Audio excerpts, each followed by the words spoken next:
And welcome back to the Bettor Sports Show. I hope you've all been saying your prayers, drinking your milk, eating your vitamins, perhaps not in that order. We'll see. I'm Ryan. I'm here with Randy. Randy, how you doing tonight, my dude? What's going on, brother? How we doing?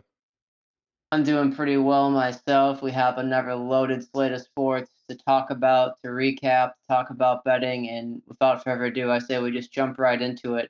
You know me, I'm the hockey guy. I'm going to want to talk about the NHL playoffs. So last night, the Boston Bruins had their foot on the throat of the Toronto Maple Leafs, up 3-1 in the series at home. No Austin Matthews on Toronto. You know what they did? Did they show a killer instinct? Did they put their opponent out of their misery? Did they assert themselves like that episode of SpongeBob says? No, they didn't. They didn't do any of that. They let Toronto get up. They helped them up, gave them a nice pat on the back, said, "Oh, there you go, pal. Why don't you go sit over there in that chair? Anything we can get you? Do you want a fucking snack?" Toronto dominated that game, walked away with a 2-1 victory. If Toronto was better at finishing and the Bruins didn't have Swayman in net, who was a brick fucking wall, that game's probably like 4-1, 5-1 Toronto easily. They dominated the entire time of possession, offensive zone share, especially through the first two periods, right? That's perhaps one of the worst playoff games I've ever seen the Bruins play, which sucks. And I bet them that night. And the big takeaway I want you, the viewer, to have is if you bet a team and they just come out flat, they're awful, they're ass, there's nothing you can do about that, right? When we're sports betting, we're putting our money in hands and circumstances we can't directly control. As human beings, we're programmed to hate that, right? Having a vested interest in an outcome that you can't directly control or influence, especially a monetary one, it fucks with your brain, makes you go a little haywire, makes you think of doing stupid shit, right? You know, you want to punch the wall like you're a 19-year-old, 15-year-old hearing the fucking Marshall Mathers LP for the first time. Just go boom. As adults, we Don't do punch that. air, not walls, but it's even more comical punching the air. When bet hits or misses, man. Either one. So I don't know what the fuck happened with the Jets, Winnipeg that is. They came into this series giving up the least amount of goals in the NHL for all teams in the regular season, and then they just completely shit the bed, right? They crashed. It was awful. They won game one at home, proceeded to get swept. Yeah, they absolutely flatlined. To be embarrassed at the end of the series, they're 5-1. Normally, again, a closeout game to end the series. There usually it's played at least a little bit closer, but yeah, absolutely embarrassed on the road, sent home from Colorado. Uh, Avalanche again, and they're looking top form right now. Uh, is it sorted out who they play in the next round yet? Yeah, Colorado's going to play the winner of Vegas versus Dallas because the NHL requires you to play out of your division. It's a bit of an unusual format. The way the playoff teams fell this year, that's what's going to happen. So no matter what happens, like, put any seeding or anything else aside, Colorado by default has to play the winner of Vegas versus Dallas. That game's going on tonight. Very curious to see how that plays out with Vegas going back to Aiden Hill and net. And it's another thing. NHL playoffs, fucking buck wild, boys. Everything's made up and the points don't matter. Winnipeg swept Colorado in the regular season this year. They dominated them, outscored them, I believe, 7-0 in their last game, right? 7 goals in one game. It was a shellacking. And then Colorado just comes out, shrugs their shoulders, and goes, cool. And I they mean, get again, their to defense around the puck throughout the whole series, and again, just real aggressive around the net. A couple of those goals weren't really handed to them in that last game either. They're just voracious on the puck, and it's going to be a real tough matchup for either team that goes on to take them, whether it's the Stars or the Knights. I do have the Knights coming up top there, even though that last game was pretty close to 3-2 overtime. Be interesting to see how that plays out. But yeah, that game is tonight. Yep. Should be actually starting in about 15 minutes from now. So before we wrap this up, even it'll start. Yep, so we'll have that to look forward to. And then transitioning, Randy, I know you're a New York sports market guy.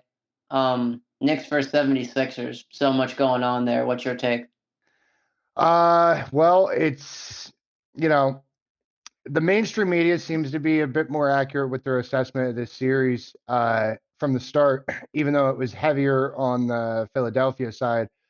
Mainstream media had this series painted for 6 or 7 games, even after the Knicks jumped up with the 2-0 lead. Last night was absolutely down horrendous. I did see an update about a half hour ago. Uh, the commission came out and admitted that they did miss the call at the end there with Maxey's 3. He did travel leading up to that 4-point play that he hit. So here we are again, back to a conversation I think that we had last week where officiating in all sports is becoming an absolute detriment to just the entertainment aspect as a fan, let alone the implications on sports betting. Just missed calls or heavy calls, influence calls, whatever you want to call it there.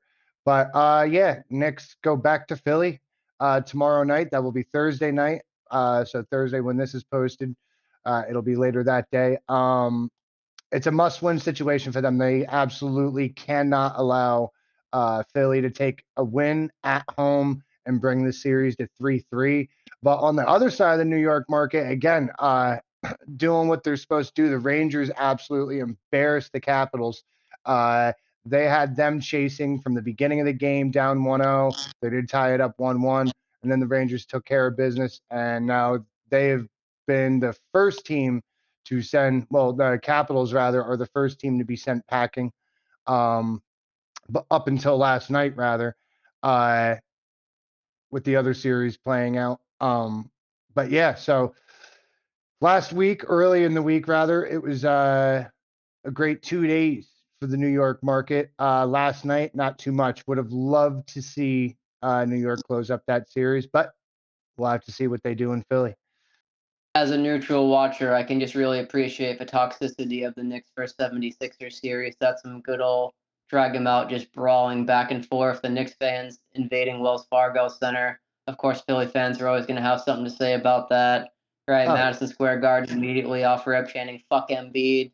so there Players are was a just going at story it. earlier today, about 2, 3 hours ago, that was released. Can't remember, just like 4 hotshot billionaire, millionaires, whatever.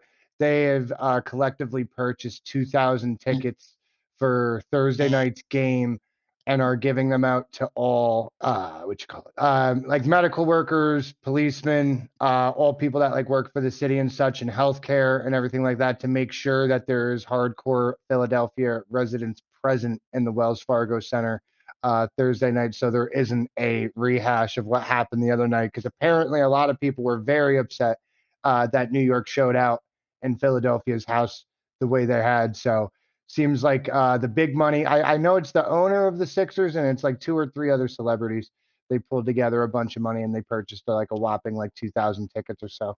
So that is actually a bigger story, since you mention it, than it's a bigger story than others are mentioning, or maybe it doesn't seem worth mentioning. But packing out an arena on the road and having the team chanting your players and booing your home team crowd, it's very Madison Square Garden in like the 2013 area, when we're winning like 18-game seasons, because for a while being a Knick playing at Madison Square Garden was more boos than cheers for sure. I've read about that. Anytime a big market player from somewhere else would come in, like I know LeBron always got cheered in the Garden, or at least consistently. Lakers fans would always invade when Kobe came through. Kobe, oh yeah, we Yes. both said it. Yep, like Kobe, that was practically his home court. And I think that's a very understated issue in sports, right? The pricing out of the common fan. Because when you go to a game, you want that atmosphere, you want the electricity in the air, you want fans who are going to be emotionally invested. They're going to cheer your team, they're going to boo the opposition, right? The Toronto Maple Leafs, I've read, they have a very real problem with that, especially in their lower bowl. A lot of those times, those tickets are purchased by the businesses in the city, and they're given to corporate suits who are there for networking. Holy shit, could you imagine being a fan going to your game? You're going to sit down, all right? And I'm a Bruins fan, but I can empathize here. Sit down, you're there to see like Austin Matthews, and the guys in front of you are fucking, sipping champagne like, yes, you see the stock market today. We laid off 500 people and the profits only went up. They do like the evil laugh, walk away, crushing the middle class under their boots, fun stuff like that. That I think is a real detriment. The pricing out of Joe fan, the average fan, and the bleachers is, maybe going to yell some things they shouldn't, but it's part of the overall experience. People get hyped, they get invested, and I've always had the idea there should be a few games a year. I know it may be difficult with playoff games, but there should be a few games a year in the expensive markets where they have like a family day or like a average fan day, and everything is priced not with supply and demand, but just so the average person can afford it. Don't think it's ever gonna happen, right? Fucking sweet dreams if it ever does, but something I'd like to see. Oh yeah. I mean, and again, especially just how they can inflate prices depending on how the year's going. Like last year, they were practically giving away Giants tickets for free. You know, if they get off to a good start this year and they start off 3-0, 4-0, they surge ticket prices. And right, it's unfortunate that you speak to the market of the everyman trying to Mhm. push it out of the price bracket. But and again, we see it all the time, and unfortunately, especially in the tri-state area, with all these types of market teams, they don't make it easy, especially when the teams are in their good years.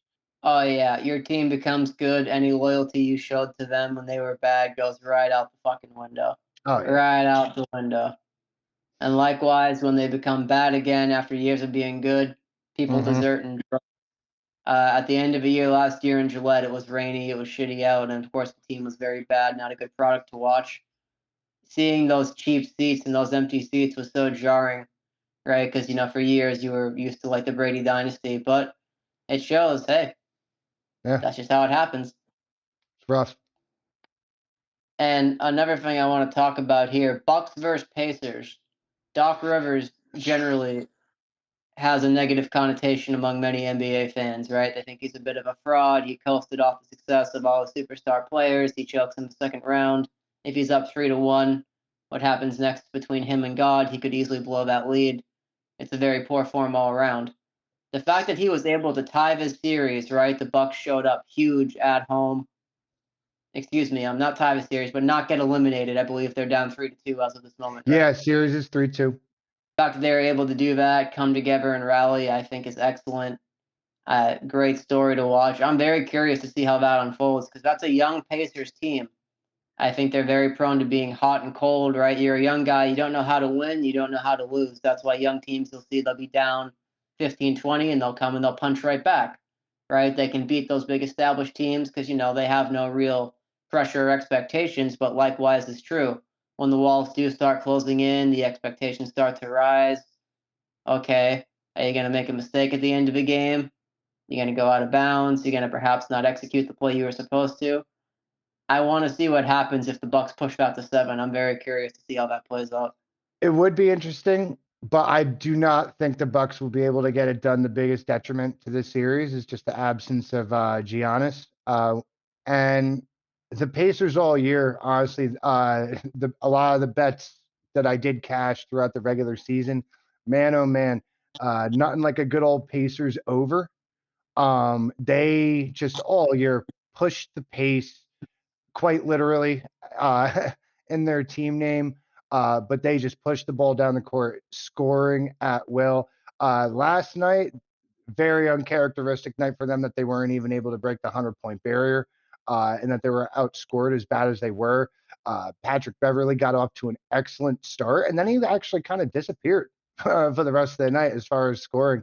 I believe he's had 12 or 13 points in the first quarter, and then he really didn't score for another point for the rest of the game. Portis Jr. and Middleton both put up 29 points.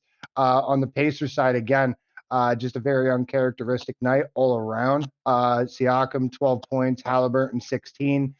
Miles Turner only grabbed 5 boards and 13 points over 31 minutes. But again, I think they bounced back from that and they closed this series out. I do think they are the better team overall, but the no superstar system in the NBA has cashed Mm-hmm. people a lot of money. It's never a sure bet. You see a team without their star player. Sometimes it's good to lean on because what a lot of these guys forget is just overall team chemistry. And again, just because guys are coming in off the bench, they're practicing every day, they're running plays, and they're playing with the stars on the team when they're healthy. So if they're on the squad and they're on the bench, they belong there. And if anything, it's shown in the Knicks series all year. Thibs has ran his players 40 minutes a game for the most part. Josh Hart played 3 games in a row without missing a minute. He never came off the court. You don't see that too much in today's NBA, but even now in the playoffs, games get a little bit deep. The rotations have to have a little bit of depth to them. Deuce McBride, he's been huge in all the wins that the Knicks have so far in this series. Having somebody that could reliably come off the bench is important. And again, you know, when a superstar is absent, that's a huge opportunity for guys that don't normally see the kind of minutes that they're going to see when a superstar is gone. So you might get a little bit of an amplified performance and overperformance once or twice, and that's what I think that we're seeing here. I think the Bucks really nabbed one last night. They did have home court, but again, I think the Pacers bring it to them. I'm sure this next game will be close because the Bucks are on the edge of making this again a 7-game series, but I think the Pacers come away with this one. And to add to his point there, right? So if a superstar is out, you would expect people, the public, so to speak, to rush and bet the opposite side, right? The team that is facing the team with the superstar is out. If the betting market takes that money and they do not react to it, that is a very big indicator that no superstar system is going to come through. Just to give you an example of that, right? In football, team A is playing team B. One team has their starting running backs out, right? Big star running back, and the spread's 2.5. If that spread doesn't move off the 2.5 with the influx of public money coming in to fade that team, that is a gigantic red flag. You can know Vegas is up to some shenanigans. If they're comfortable letting that liability build up on one side, knowing that side is without their starting superstar player, that is most definitely something you, as the average bettor, need to be aware of. Vegas wasn't built by giving you freebies, right? There are strings attached to everything those motherfuckers do, and there's nothing more they love doing. Yeah, they'll give you that free buffet after your stay. They'll buy you dinner first, and then they'll fuck you, right? That's how they work. They're there to take your money. They're the only business that profits by you losing. Think about that, right? I always tell people that to be wary of the sports books and their tricks. Like imagine like you hire a plumber, the plumber comes and they, facilitate a service in your house. A sports book is a service that is working as more of a stock trading. One sec, there's almost a road rage incident outside my house. Going back to the sports books and their tricks, when the star player is out, I'll use an example. Austin Matthews, he was out last night for Toronto. When that news was announced, I expected that line to move instantly, right? Instead, I knew I was kind of fucked when this happened. Line didn't move. It's breaking that the top goal scorer in the NHL isn't going to play for his team in an elimination game. He's the face of their franchise, and the line doesn't move. Right. Now, when the public got back out of work, 6:37, the line did move up to minus 175. But I watched that myself at work, and I went, all From the wise 175 guys, up to 175 from where? roughly the range of 150 to 160, 155. Oh, okay, a 20-point swing is pretty significant. Especially in hockey. But I watched that and I went, all the wise guys, the people who move the lines, those shiesty motherfuckers in Vegas, betting thousands here, thousands there, they're set up with computer setups. They can bet anywhere, anytime, at any instant. So the fact that that didn't move at all, the big players in the market didn't care. I went, So you have to be on the lookout for things like that, right? I remember because sports have such a variance to them. Lakers without LeBron and Anthony Davis beat the Celtics in Boston. I don't think anybody saw that coming. You remember that game from earlier this year? No, I do not recall. Yeah, no. The Lakers behind Austin Reeves beat the Celtics without their two best players. It was wild to watch. But yeah, you have to understand. I think I remember hearing about it. I know I didn't watch the game though. There was a couple because the Celtics dropped like 2 freak games to the Hawks at the end of the season. There was a couple that the Celtics. I mean, pretty much all of the Celtics losses were freak losses all year.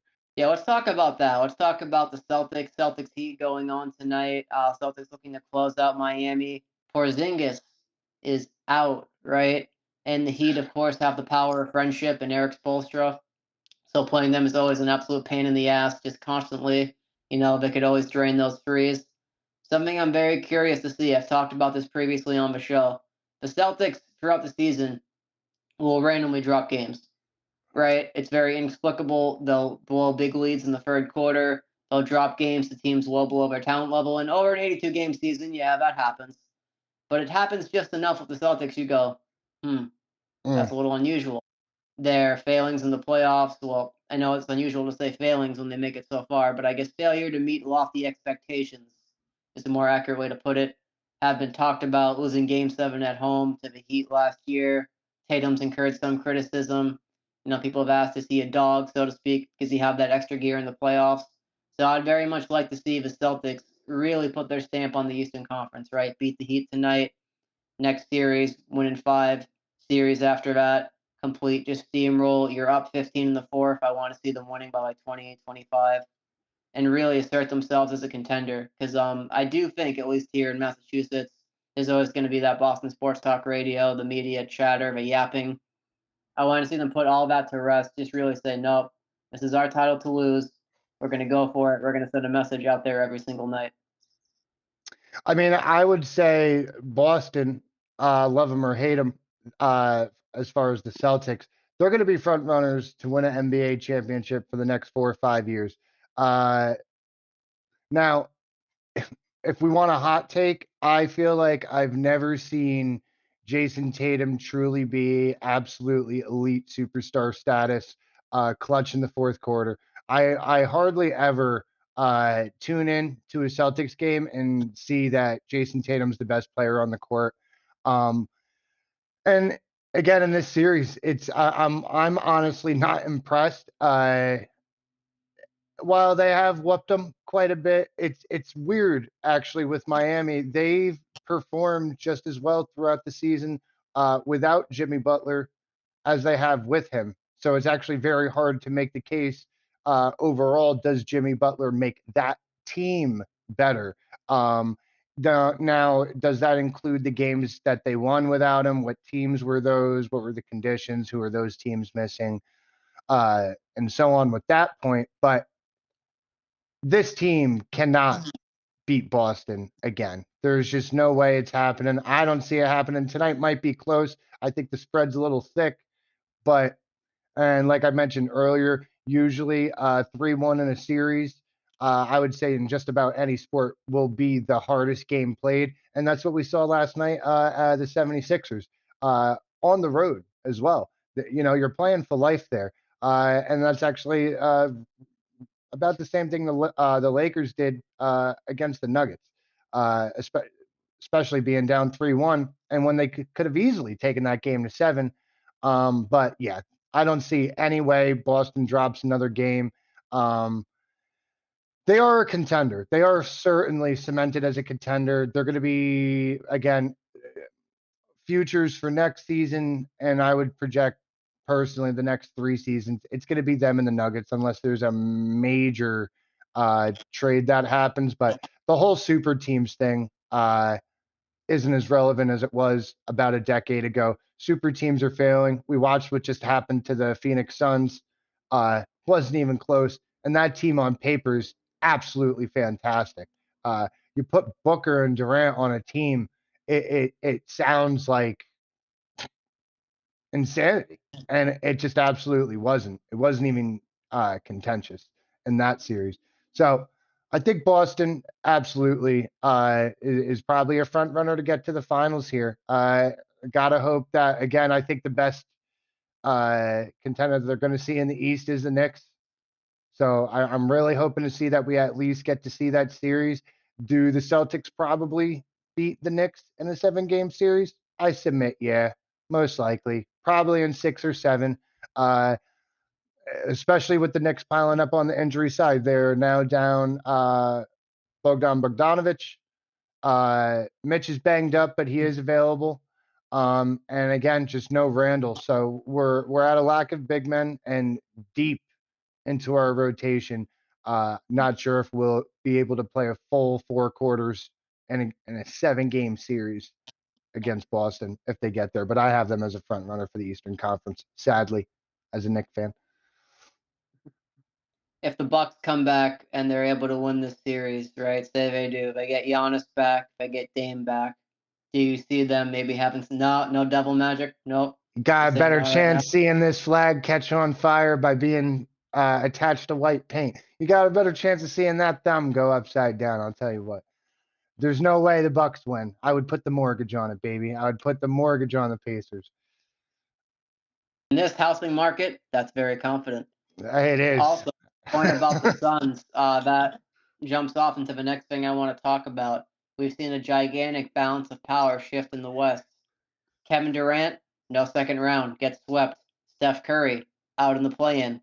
LeBron James, one win, right? Losing five. To be completely fair, that was a very unusual 5-game gentleman's sweep. The Lakers Weird. that should easily at least have been like 3-2, 2-2, right? If Arguably, that's Darvin been the Ham most entertaining series, and it's somehow over. It's truly, because I mean, just again from the blown leads and the comebacks from the Nuggets there. I mean, that was an excellent 5-game series, and that doesn't sound right. That a series ended 4-1, and it was a great series. It was truly the Lakers to lose there. Oh, it was awesome watching those games. Like the Lakers, they came out motivated. They're like, we have something to prove, and it just didn't matter.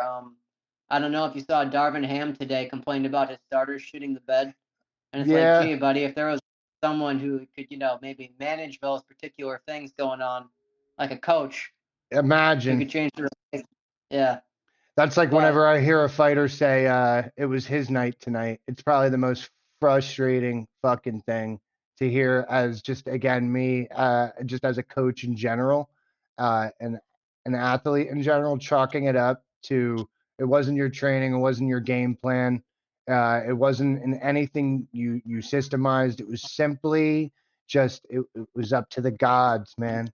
It was up to the gods and the roll of the dice, the lack of responsibility. And honestly, that's a troubling sign to hear from the Lakers coach right after a playoff series. That's the first thing uh, you really publicly say is you know a shot down at a player who again we all know who he's talking about, and he played his ass you're off talking during about that series. D'Lo.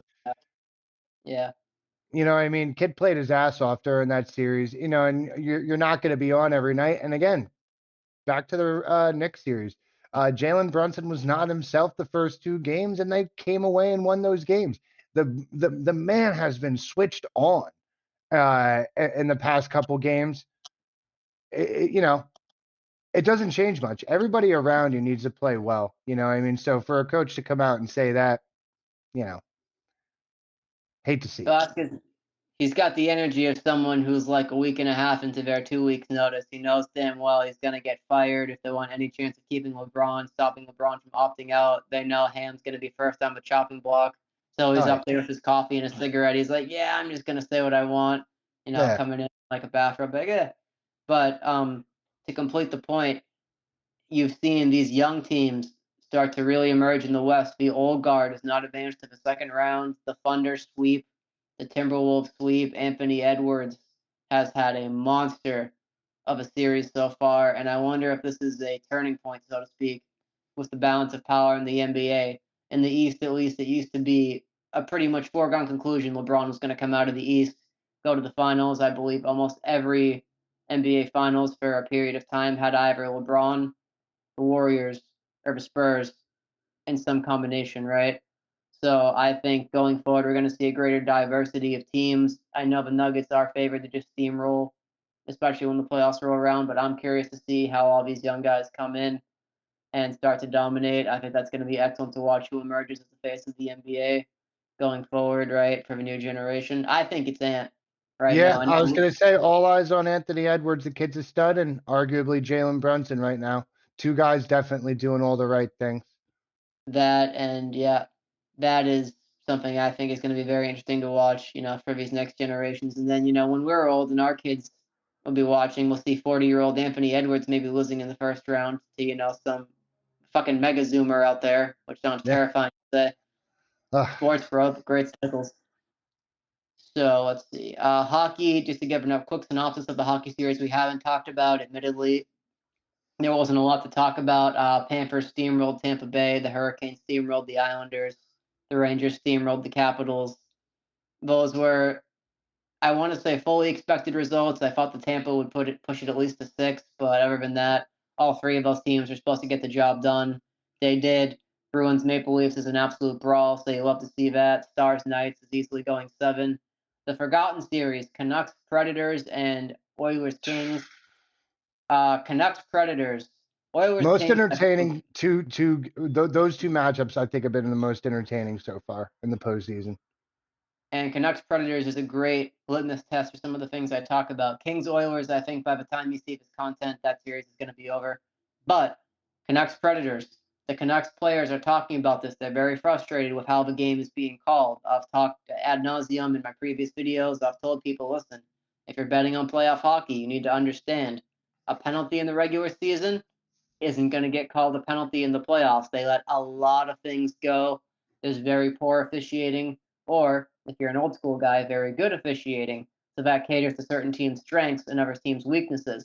If Nashville is playing their system, blocking shots, hitting guys, Jeremy Lauzon getting his licks in, that stylistically lines up more with what we'd expect out of playoff hockey. I know the Canucks are frustrated with that. Nikita Zadorov after the game, he was like, listen, I'm trying to collect myself and find the right words so I don't get fined for criticizing the officials, but this has been awful, right? So that's another thing to keep your head on straight. You bet on a team and you see the other team commit penalties at their expense. Yeah, that's normal. Like the refs literally tackled Brad Marchand last night, right? Because the Bruins Leafs scrums are starting to escalate so much, and it's getting memes, right? Marchand saying, "Get the fuck off me," right? The audio's going around. That's playoffs, man. Everybody is just on something different. The intensity is through the roof, even for the officials. Even for the officials. So keep that in mind. You're betting on these playoff hockey games, and that settles me up for hockey. Randy, any other NBA you want to touch upon briefly? Well, we got right now, the Heat Celtics game, should have started. I want to say it started 7:30, but other than that, man, looking forward to tomorrow night or tonight if you're seeing this when it's posted for Thursday night with the Knicks game. That's got the spotlight right now for the NBA. Trying to see if the Knicks can close that out. And then the last thing, I don't believe we talked about Clippers versus Mavericks at all Yeah. yet. So just a brief little bit on that. Something I saw the other day, the Clippers were up like 26 in the first quarter or the first half of the game, and they were only minus 350 favorites in that game. I believe it was game 3 or game 4, which one escapes me. But they only won by like 5 points. And that's another thing. Basketball is very swingy. So that's another thing. You bet on a team, they're up 15-20. That doesn't mean a I fucking want thing. to say they were down trailing 32 points when they started to rally back. Really. I want to say it was the largest rally back in postseason history. Would have been the greatest comeback in postseason history ever if they came away with the W. I had a fantastic day that day, though. I had a 5-pick parlay that was all everybody was getting. There was like 2 hockey games on there, and then that Mavericks game was on there with them getting the spread, which I forgot what they were getting beforehand, but I think it was 4.5 or 5.5, and I got that covered by the hook. But I had like 3 parlays. I might have messaged that to you, but yeah. So that kept my day alive right there too, because I was looking down and I was like, oh man. I think I was at the supermarket. I was like, they're getting absolutely torched right now. No way that this play is alive. And then yeah, made a little bit of history again. Redeemed themselves, and that is a series that we haven't really spoken about, might be overlooked. Again, the super team concept just isn't as powerful as it was a decade ago. Luca and Kyrie on paper sounds like an Olympic setup. You know what I mean? But that's just not how basketball plays out. It's 5 versus 5, and everybody's professional at the end of the day. Everybody that's on the court belongs there. So you could call them superstars, but everybody out there is a star. Clippers look dangerous. Clippers look dangerous. I do like the Mavericks in this series, but we'll have to see. I'm not sure if again the Mavericks will be capable of playing a good full 4 quarters to continue to pull out the series here against the Clippers. Yeah, Mavericks, I know it's been talked about just a ton, but very, very top heavy roster. And the playoffs, as they go deeper in, if they are able to get by the Clippers, I'm curious to see how that plays out. And then I think we should touch briefly on UFC 301, Pantoja versus Usyk. I got Very, one for you. you got one for me? What do you got? Well, we're talking main card. What do you got? You got one or what? I think, as a general rule, we should at least talk about the title fight because for me, I think Urseg has been kind of rocketed to the moon here. I don't know if he's ready for Pantoja at all, especially down there in Brazil. I think that's a very quick path to the title. We've seen guys have those quick paths to the title. Darren Till, do you remember his fight against Woodley? He had all the hype behind him, and he gets caught with the overhand right. I'm very wary of the Urseg side in this fight. So is the betting market. I think Pantoja walks away with a finish here.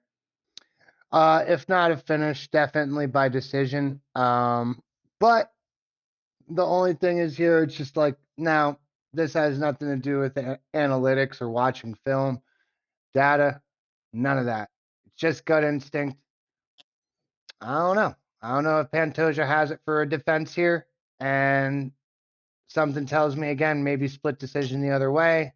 Uh, Me personally, I was going to stay away from the title fight.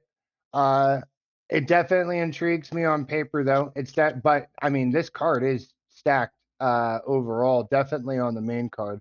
But I agree with the assessment there. Pantoja should take home a victory. What's the line on that right now? I don't have it up. Let me see. It's going to be fairly Pantoja's wide. minus 185. Yeah, Urseg's plus 150. So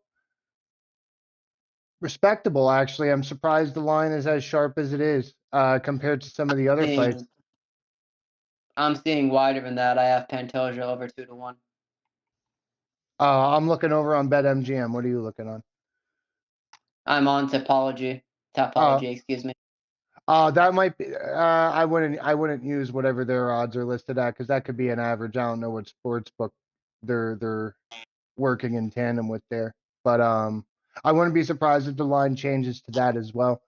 Um, Me personally, there's two fights that stick out to me here. One has absolutely no value.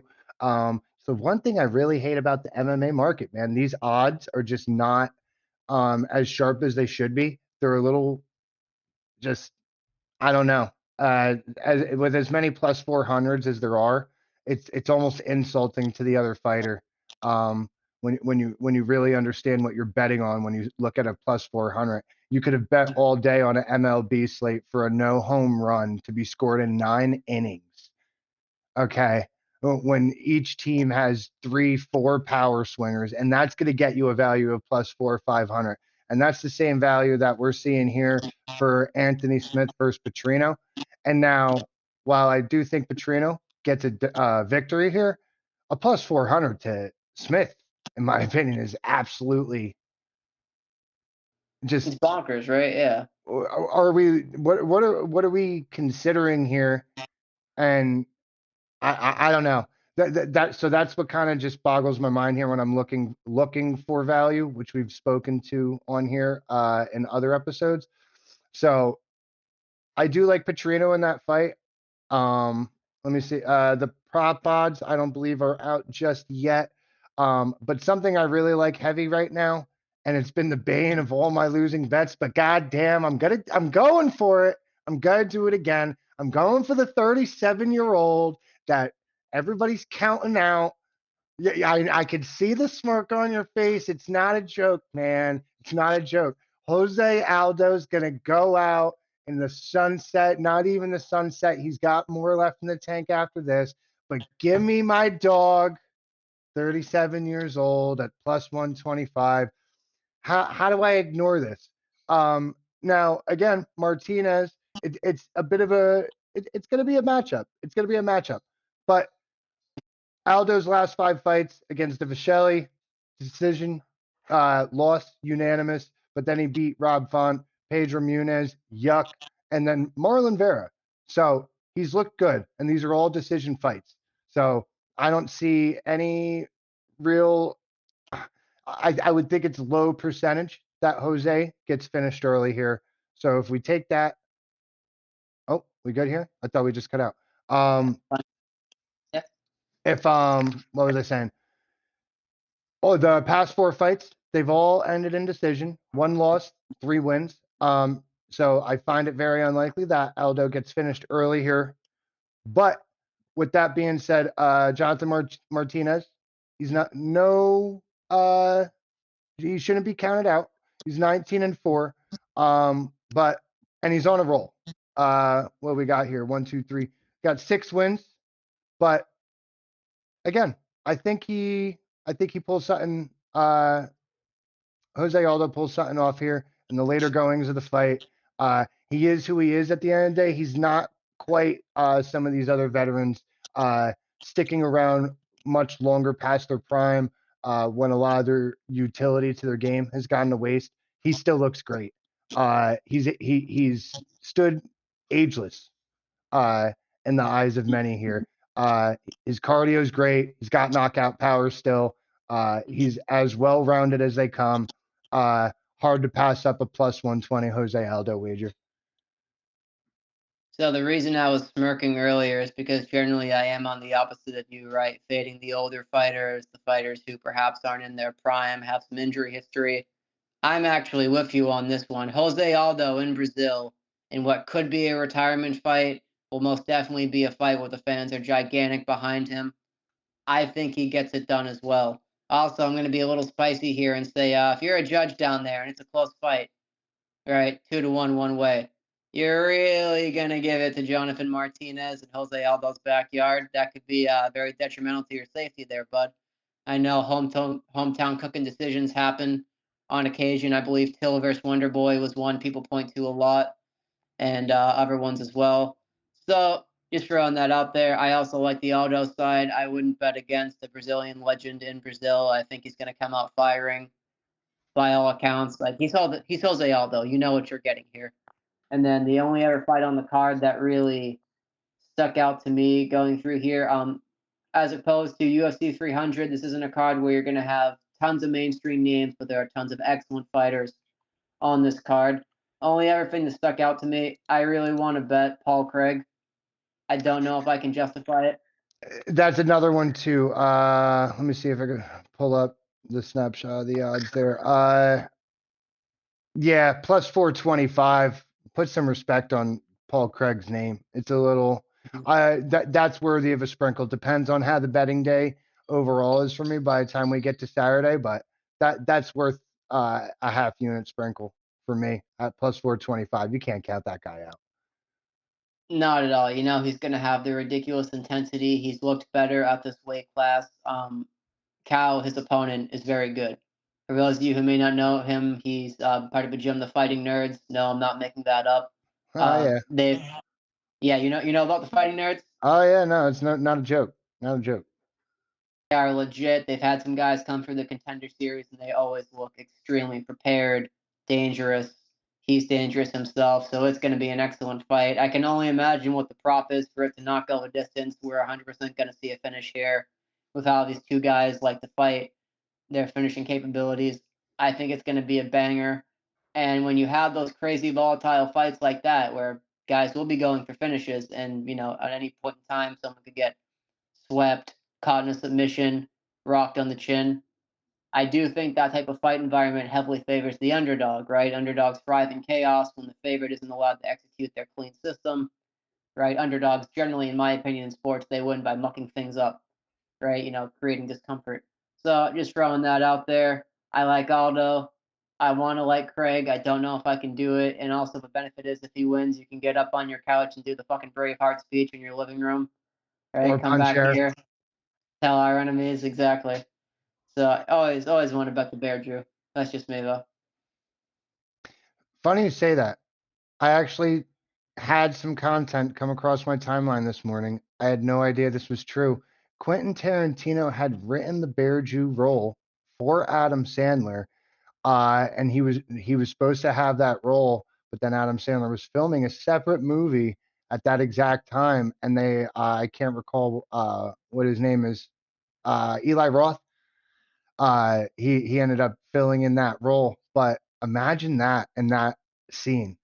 in Inglourious Bastards, that being Adam Sandler instead.